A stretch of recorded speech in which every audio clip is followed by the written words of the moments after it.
Hello and welcome to episode 61 of the Product Biz Podcast. My name is Monica Little and I'm your host, and I'm so excited to be chatting with you today about how to grow your wholesale business on Faire with our special guest, Kristin Fisher. So, this is an awesome episode because I'm willing to bet that you've maybe wanted to just ask a buyer, a boutique owner, a shop owner, just what they're looking for when they're shopping for products to add to their stores on a platform like Faire. Wouldn't it just be so nice to get into their heads to know what they're looking for, how to stand out, how to get your products into their stores? Well, today's special guest, Kristin Fisher, shares her experience of being a corporate retail buyer for over 15 years, where she literally was doing the buying to find products, buy those products to stock into stores. And she's going to share how you can leverage all of this awesome information to grow your own wholesale business on Faire. This is going to be such a great episode, and she drops so much great information on how to stand out, what you really need to do to attract those eyeballs to you on places like Faire. A little bit about Kristin before we dive in. She is the founder of the gifting brand Bocu and a retail strategy coach for makers and independent retailers. And also, she's the host of the Product to Profit podcast. She has a profitable six-figure business and over 15 years of experience as a corporate retail buyer. So she is a retail industry expert on a mission to help female entrepreneurs get inside the mindset of a buyer to scale their small retail business with big retail strategy. This is what we're going to talk about today, and I just can't wait for you to hear from Kristin. So let's bring her on and let's get to it. Well, welcome, Kristin, to the Product Biz Podcast. I'm just so excited to have you here today. Thank you for having me. I'm so excited to be here. This is going to be such an awesome conversation about Faire, about what buyers are looking for. I know this is like a hot topic, and you have this amazing inside scoop because you were a retail buyer in the corporate world for 15 years or so, which is just an awesome background. So please share a little bit all about you and what you do and your story and all the amazing things that got you to where you are today. All right. I'm going to try and do what you did when you were on my podcast and have a really nice, succinct story, because we all have these really long, beautiful lives that lead us to where we are. And so I'll try and sum it up for you in a few words. So like you said, I have been in the corporate world, or I had been in the corporate retail world for over 15 years. I started out dabbling in buying and design and product development and manufacturing. And I just wasn't really sure. I just loved the industry so much. So I dipped my toe in a couple areas, but I really found that I loved the buying side because of the strategy.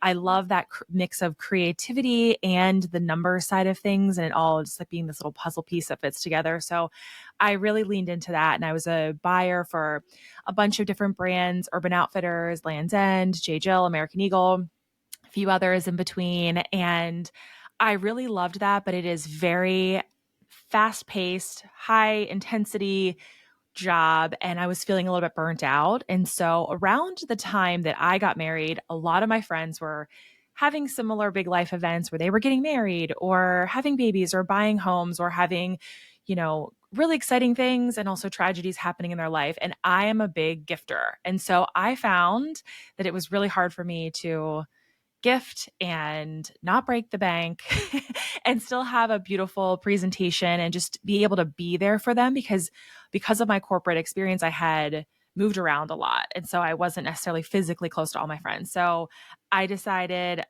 right after I got married that I was feeling burnt out in corporate, and I had just experienced this really, really high in my life. And then it was over and I felt a little empty and realized how burnout I was with work.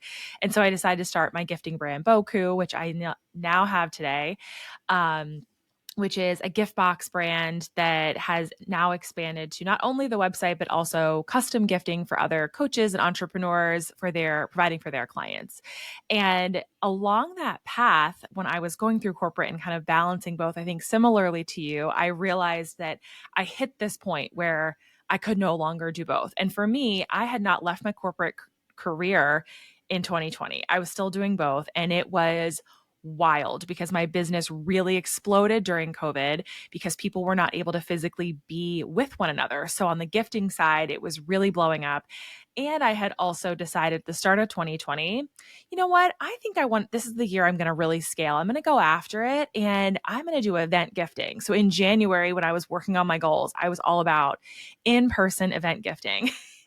And that was my big strategy. I mapped it out for the year. And then like 8 weeks, 6 weeks later, it was like, just kidding. That's not going to work. But I quickly pivoted, which is one of my favorite things to do in business, is being open to pivoting. And I leaned into client gifting, and that has really catapulted my business. So less than a year later, I was able to leave corporate because I realized that I love it so much. And there is something there that can really sustain my family and my life and my passion. And so I now am full-time entrepreneur in Bocu. So that was in 2021. I went full-time on Bocu.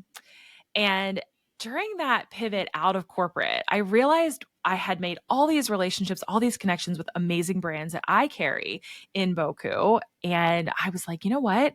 They're all asking me really similar questions about what I'm looking for, or like tips on how to find other buyers, because they knew my background and some of the brands I had been working with throughout my career.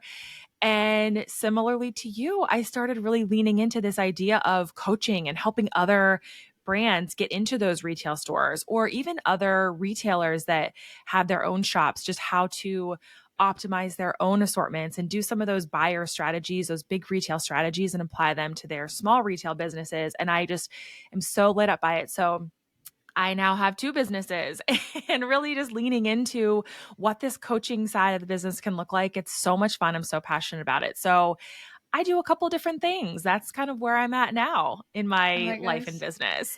I love it. And really, I mean, we had such similar paths. Like we were both in Yeah. corporate and then we Yep. started our own small businesses and then we left corporate and then we realized some of the things that we were doing and skills that we had, other people could actually Yeah. learn from. And then we started Yeah. to help and coach people. Like how fun is that we're How on the same amazing. exact path? Yeah. We really are. And I think what's so cool is that we both took our corporate retail experience and applied it to our retail businesses. And I think a lot of people maybe unknowingly do that. Like my business was profitable from year one. And I'm really proud to say that that is because of my corporate background. I took those skill sets that I had and applied them to my business and was able to scale my business profitably because I know how to take some of the emotion out of the product. And I think we're also tied to that emotional piece, especially for makers, because that is your, I think it's harder, way harder for makers because you're so passionate about the product that you're bringing to life. But when you can step back and kind of take out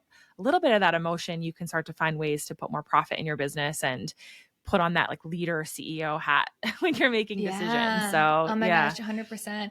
There's this really fun quote that says, well, it's not even a quote. I'm going to talk through an analogy, but a lot of people think of their business as their baby. But if you Mm, say that, it's like, all right, how much time, energy, dedication does a baby need? hmm. You got something that's crying middle of the night, thinking about it all day, every day.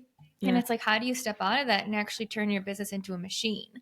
Because a Hmm. machine can sustain itself on its own, right? A machine Yeah. is bringing in the sales versus a baby needs you to be there 24/7. So I Yeah. love what you said about, yeah, sometimes there is a lot of emotion and we think of our business as our baby, but if you shift that to how do I grow this profitably? How do I optimize these platforms? How do I make smart decisions? How do I go outside my comfort zone? Cool. Now you're Yeah. building this awesome machine that runs for you, which is like Yep. a really, really fun shift to have. Instead of it running you, which I think a lot of Yeah. people's children do. Yeah. Oh my They gosh. I run don't the have show. children. Me neither. I Me don't neither. have children because that part scares me. That exact reason right there. Yeah, right. One day I'll come to terms to that, but we'll Yeah. see when that happens. Yeah. But I love hearing about your experience because I think it's so invaluable to have that actual buying experience where you literally were working for corporate big retailers looking for products to stock in their store. So when Mhm. we think about the small business owner who's selling on Faire or who wants to get into more stores, your brain is what they want to know because they're Yeah. like, what are these store owners like? What are they looking for? How do I stand out? Yeah. What's, what do I need to do to drown out the rest of the noise and actually be the one that's seen? So I would love to just kind of open it up there and ask you, what are some of your main tips for small businesses to actually stand out to buyers and to be able to grow their wholesale business? Yeah.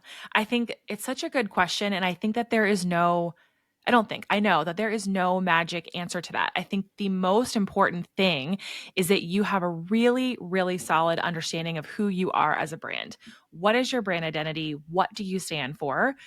And from there, where do you envision your product being sold? Because it's just like when you talk to everybody, you talk to nobody. The same thing applies whenever you're trying to grow your wholesale business. If you do not, if you can see your brand being on the shelves at Target, and on the shelves at Anthropologie and on the shelves at Bed Bath and Beyond. Well, they don't even exist anymore, so let's not use them. But you get the point. You get the point. If you envision your brand being sold everywhere, you're then just going to not really attract your ideal buyer. So you want to know exactly who you are. And the same way you want to attract your D2C customer coming to shop directly from you or find you on Etsy, you have to take that same approach to the wholesale side of it so that you're really setting your brand up and positioning your brand to be found by that buyer. So I think that that's really the first kind of critical thing is having a really clear brand foundation and identity so that you know kind of who you're going after. And then once you're clear on that, you can start to say, okay, here's how I'm going to start reaching out to different buyers. And you can have different levels of businesses that you're reaching out to, and you can position your brand in a way that you can be attracting them on Faire, or you're attracting them at a trade show, or you're attracting them from a cold outreach, because different brands are showing up in different places, or retailers are showing up in different places.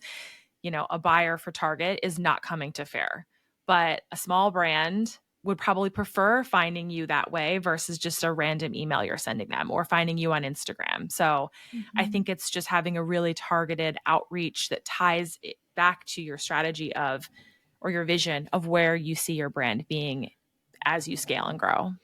I love that answer so much because I love how you started with, like, sorry, there's no magic answer. Because Yeah. what I feel happens so often is that's what small business owners are looking for. They're like, just Just tell tell me me the what to one, do. like, exactly that one magic answer, that one magic thing. And it's like, I hate to break it to you, across all of these platforms, there is no magic answer. There's not the one shiny object or that one missing thing that you're missing. It's literally, I love what you said. How do you determine your brand identity on where you want your products to be sold and connect to that person? So how are Mhm. you elevating your business with your branding, with your photos, with your labels, with the Mhm. colors, the designs, the every single component of your product has to stand out to align with that store that you want to be in, right? Yeah.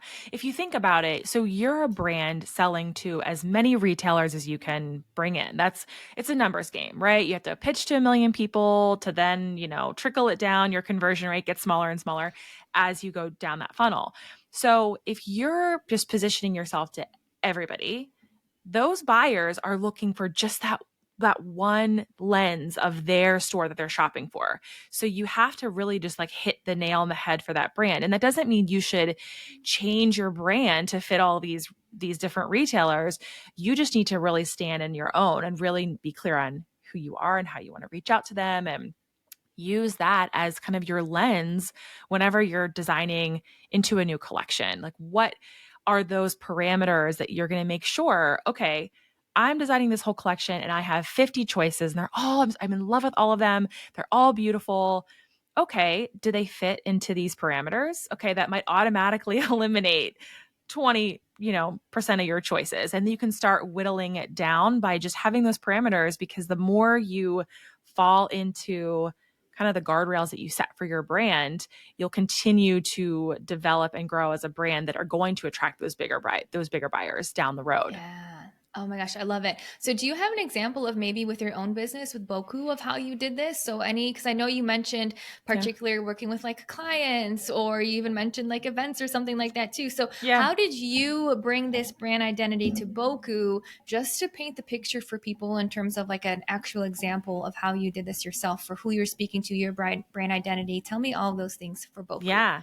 So for Boku, I am buying product from makers, women owned, sustainable brands. I am bringing your product into my shop. So from that perspective, I have that lens of, okay, these are the different product categories that I need to make sure I always have so that when my customer comes to me, they are able to build a gift that fits in this certain price point. So buyers are typically saying, okay, this is my average retail, and it has to be a blend of some lower price point items, some middle price point items, some higher price point items, right? And so if you're buying from all brands, you're looking for brands that fit into those different buckets that can build out a collection that feels balanced and interesting and new and fits all those different types of end uses. So for me, I'm all gifting, right? So my product all needs to be around a certain price point so that the total gift is under a certain price point, different reasons for gifting. So I'm always kind of looking and building out my assortment for that. And that's what other buyers are doing too. So this is gonna veer off a tiny bit because I think this is an important thing to say.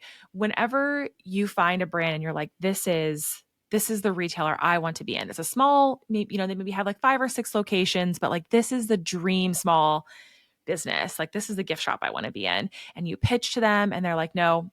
You pitch them again, no. You pitch them again, no. On the fourth pitch, they say yes. You know why? The first 3 times you pitched to them, the collection that they were building out, you didn't work. You didn't have a green color. You didn't have the blue color, and they were building out a blue collection. I don't know, fill in all the reasons that maybe you didn't fit in that exact moment, but on the fourth try, you did fit. So it's, I think, really important to understand that buyers go into each season that they're buying for with a vision for that whole collection. And so that's kind of the approach I take for Bocu. And then on the custom gifting side, so when I'm talking about the client gifting and things like that, where I'm doing fully custom gift boxes for coaches, business owners to gift their teams, their clients, or whatever. They put their logo on some things. I will be designing, or my team will be designing gifts that fit into that project. So I'm looking for very specifically for this customer, this client has branding that is hot pink and lavender. So I'm trying to find gifts that are hot pink and lavender and have a wellness vibe. So it gets even more granular and specific. So it just is all about the timing, and you never know what the timing is. And that's why I said earlier, there's no like right magic answer, because it's all just about the timing and the consistency and the dedication to continuing to reach out. Yeah. Oh my gosh, I love it. And I'm just taking some notes. So a couple of things I heard from you is like specificity, which is funny because we were talking about that with Etsy too. So how do you get super specific with your products in terms of the color, the purpose, who's it for, how to use it? Because what you just said in that example is that's how you're finding some of these items that go into your gift boxes that you're buying at wholesale pricing to put into it, and you're looking for specific colors, wellness items, things like that. So I love hearing that example so people can start to be like, okay, now I see when people are like searching for things, what they're actually searching for. And then I love how you said timing of if you do outreach, it may take a couple times to actually become a yes. So do you have any best practices specifically on that? Because I know there's Faire and then there's physically emailing stores. And I know you also mentioned trade shows, which is something that I don't really dabble in too much. But when we talk specifically about Faire versus outreach via like emailing or cold calling, whatever it may be, number one, is there a preference that you recommend for people in terms of where to be? And if they are doing outreach, is it just once per quarter? Keep following up? What are your recommendations there? I mean, I think just like we all personally have our own preferences for how someone reaches out to us, buyers are the same way. And I know that that is kind of maybe an ick answer because it's, again, not an exact answer, but I think it's about having a really organic relationship with buyers. And so, again, this goes back to the types of buyers you're reaching out to. So, when you're reaching out to the buyer at Target, it's like needle in a haystack trying to find them. And I have some tips that I always help clients with on like how to actually find them. But once you find them, then it's being really direct and to the point because they do not have time. Like they are supremely busy and your email needs to get to the point. But a small product business owner, a retail shop owner, an e-com shop owner, they want to really build a connection with you because it's their personal money being spent on your product. it's, of course it's in the business, but like they could choose to pay themselves, pay their staff, outsource more, or buy more inventory. And that inventory dollar amount is small. Usually it's like they want to be really optimized with where they're spending it. So that dollar means a lot to that person, that buyer that you're reaching out to. So it's really about building a connection. So I think that it is super important to build relationships on Instagram and have them be really authentic, not just like, I followed you, I liked 3 of your reels, and then send you a cold pitch DM. Hey, do you want to buy my things? It's like, would you ever walk into a shop with a tray of your wares and say, here, buy my things? How uncomfortable is that? It's the same thing on social media. So I think it's important to build really authentic relationships. And it goes back to, okay, it's a numbers game, but the more clear you are on who you're reaching out to, all of that time that you or your intern or whoever you're outsourcing this to, which I don't really recommend outsourcing a lot of that because you want it to feel authentic, but you can get more targeted on who you want to have those relationship building strategies with. So I think you want to really get in there on Instagram, connect with them. And then if you are on Faire and you want to optimize that platform for this, send them your direct link and really move the conversation from Instagram to Faire or to your direct ordering page, however you want them to order from you. It's like bringing that relationship from fun, flirty, we're dating to like, okay, maybe we can get engaged to like, you want to make them an obsessed customer and buy from you forever. Yes. You know, I love it. That is so good. I love the part of if it's a small business, boutique, retail store, truly build mm-hmm. that relationship with them on Instagram and Yeah. like have that foundation. I've never thought of it in that way, but when you explain it that way, I'm like, duh, like of course that makes sense. Yeah. It's such a great strategy because truly you are spot on with, and for me, co-owning a couple of retail stores and knowing that firsthand too of what it's Yeah. like to co-own a retail store. We didn't buy anything wholesale. We did everything like commission and consignment based. But Okay. 100%, it's like that is your store and everything that goes into it. You are very particular. So if you have that relationship with the store owner, then that Mm-hmm. is just elevating that even further. Absolutely love that Yeah. tip. I think that's so good. I think So too, like it's important, sorry, just to touch, like I no, think no, it's it's okay. important too to not forget about your local shops. I think that it's really I think a lot of makers that I work with are really quick to be like, I want to scale nationally. I want my brand everywhere, splashed everywhere. But you actually might scale to that level more quickly if you have a really connected local following first. So go into your local stores and have a conversation. Maybe have your candles or your jewelry in your car if the conversation moves more quickly, but go in and spend a little bit of money in the store or have a conversation and just start to like show your face and connect with them and then go follow them on Instagram. Be like, I was in your store today. And then they might be like, oh, that person I talked to actually also has a candle company. That's really cool. I like having local candles in my shop. And that's how that can grow and blossom. And then you can move it into email and, take it a little bit further. Beautiful. Such a good tip. Yeah. Now tell me too, on the Faire side, do you have any ways to optimize Faire as well or any main tips? Because I think what you said right at the beginning, your brand identity, that's going to be huge on Faire, right? Yeah. Like who are your products for? What type of products? Why are they unique? Do you have any other tips to share specifically on Faire? Yeah, I mean, I think similarly to what we've talked about on my podcast on Etsy and optimizing, it is the same thing on Faire. Faire operates with an algorithm and it is the same thing. So when you're brand new to Faire, they're going to push you and optimize you more. So the more traffic you're bringing from your Instagram or from your own existing buyers and pushing them to your page on Faire, the more they're going to start to give you some play. And it's similar to that. So you do not want to show up on Faire and just half-ass it and throw a couple products up with lackluster images, really short copy. You want to actually show up with a full collection and really optimize your page from a copy perspective, leveraging SEO. You can search on Faire just like you do on Pinterest or on Etsy to see what keywords are trending and make sure those are, if they're relevant to your brand, that you have them on your page and that you're being really descriptive and clear so that people can actually find you. Because Faire started out 5 years ago and it was really edited and had a point of view. And then it has grown and grown and grown. And there are so many brands on there. And there's a reason why Faire has added filters and Faire has added marketing levers and things that they can do on the back end so that you can still connect with your customers, because they know that the better the brands do there, the more they bring in, right? And the more that they bring in, the more people are coming and funneling to your page if you are primed and ready for them. So it's your Mm-hmm. photography, it's really solid copy that is specific, because the more specific you can be, the more targeted. People are looking for specific things. Like sometimes I'm literally looking for like organic lip balm, unscented, in a sustainable tube. I don't know, I'm making that up, but like, because I'm working on a sustainable collection. Like, the more specific you can get, the more you're going to put your product in front of the people that want to buy it.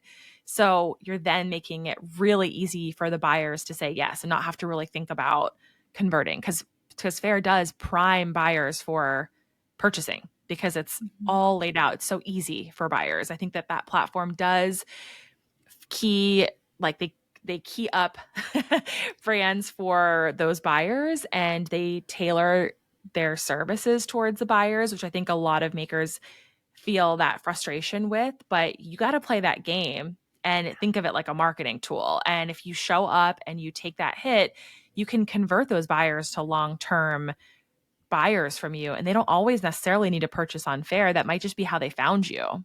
Mm-hmm. Yeah, I love Yeah, it. And there's so many synergies between Etsy and Faire, like totally. 100%. And Yeah.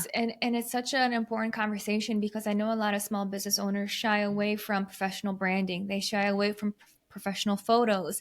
They shy away from getting their labels done professionally by like a graphic designer that knows what they're doing. But if you hear any of my conversations about Etsy and now what you're saying about Faire, that is literally how you stand out. And I Hmm. feel like so many small business owners want to make the money first and then they're going to invest in their business. But if you invest in your business first and do these enhancements, then you're going to make more money. Then you're going to Yeah. stand out. Then you're going to get seen Hmm. on Faire and on Etsy and actually be differentiated. So Yeah. part of running a small business, and I don't know, I was this was a learning curve for me of I trying to DIY everything. And then as soon as I started to make advancements, I'm like, this is blowing up my business way more from getting professional photos, doing these big things now instead of this little Hmm. waiting game of when I make more money. It's like if you have a big dream, you got to do it Yeah. now. Like Yeah.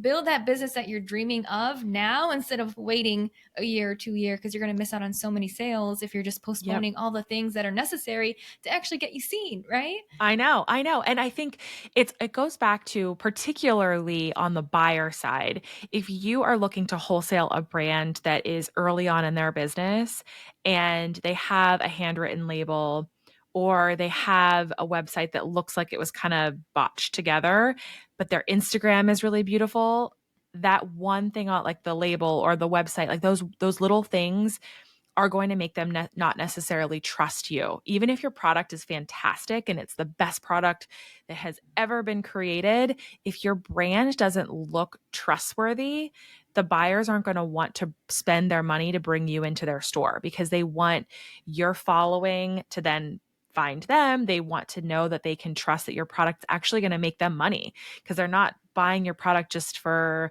the fun of it. They're buying it so they can actually make money for their store. So you want to think about what they're seeing. So how you're positioning your product, your website, your Instagram, like holistically from an omni-channel view, how are you showing up everywhere? Because they are going to look everywhere and Mm, see how you look. And I think, just to go back to the conversation that when you were talking about, like, before you start, you do have to invest some things. I think that it's really important to say there are some things you should invest in and some things you can wait on. You don't have to invest in all of it, but like you're talking about the photography, you need to have good photography. Like, that is a non-negotiable.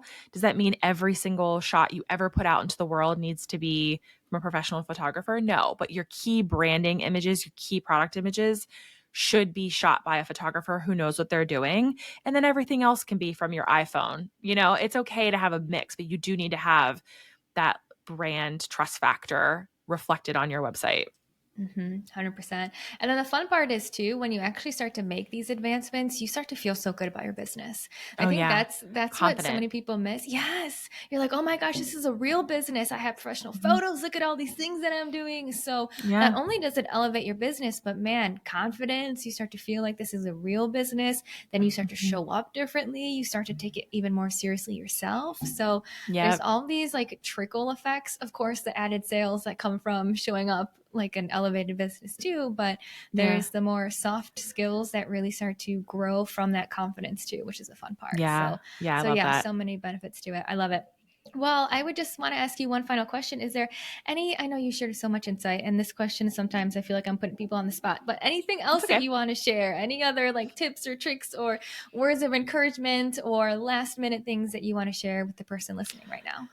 I mean, I think the biggest thing is to just know that you are building a brand that you want to feel really passionate about, and the more that you align your own goals, your own passions with your brand, and you then bring that through into your actual branding and marketing, those are the buyers that you're going to start to attract. And it feels really good whenever you start to bring in buyers buying your product and you see your product on the shelves of other stores that you feel so proud and passionate about because you have a brand that is holistically you. And it is, the beauty of running our own businesses is that we have control of saying no. If a brand reaches out to you and they want to buy your product, you can say no to them. If you don't align with those values, you want to make sure that your brand is really like representative of you. And that's how you're going to start to attract those dream buyers that you really want to be in their stores because they're going to feel that when they start to, find your brand years down the road when you have scaled and you're this huge brand, it will still at the core be a brand with values. And I think that that's something that's really important to just carry with you going forward as more and more brands keep popping up every day. So Yes. that's my little note to just have an authentic brand. Oh, I love it. So Yeah. important. So good. Well, thank you so Yeah. much, Kristin. I would love to just Thank have you you. share with everyone where they can find you, your podcast, your Instagram, anything you want to share. Yes. Okay. Well, you can find me. I show up on Instagram. I'm at Kristin Fisher Coaching, or you can find me at Shop Bocu, BOCU. I'm on both of those regularly. Two Instagram accounts. I'm like, what am I thinking? But that's where I'm at. And I'd love to give your listeners, I have a Faire Secrets Masterclass that dives more into just from the perspective of a buyer, how to really optimize your page. I've actually done a lot of work with the Faire team, the brand success team. So it's a combination of buyer tips and Faire inside scoop. So I'd love to give your listeners a 50% off code for that. You can use code Monica. I'll give you the link for your show notes, but come find me. I'm also at the Product to Profit Coach podcast. So all the ways to find me. I would love to chat and Awesome. connect. I Yeah. love it. I'll link all those amazing resources in the show notes for whoever is listening. And sounds like so much wealth of knowledge that you bring. So thank you so much, Thank Kristin, for you. sharing so many insights. Such a pleasure to have you here on the Product Biz podcast. Thank you so much. This was so much fun.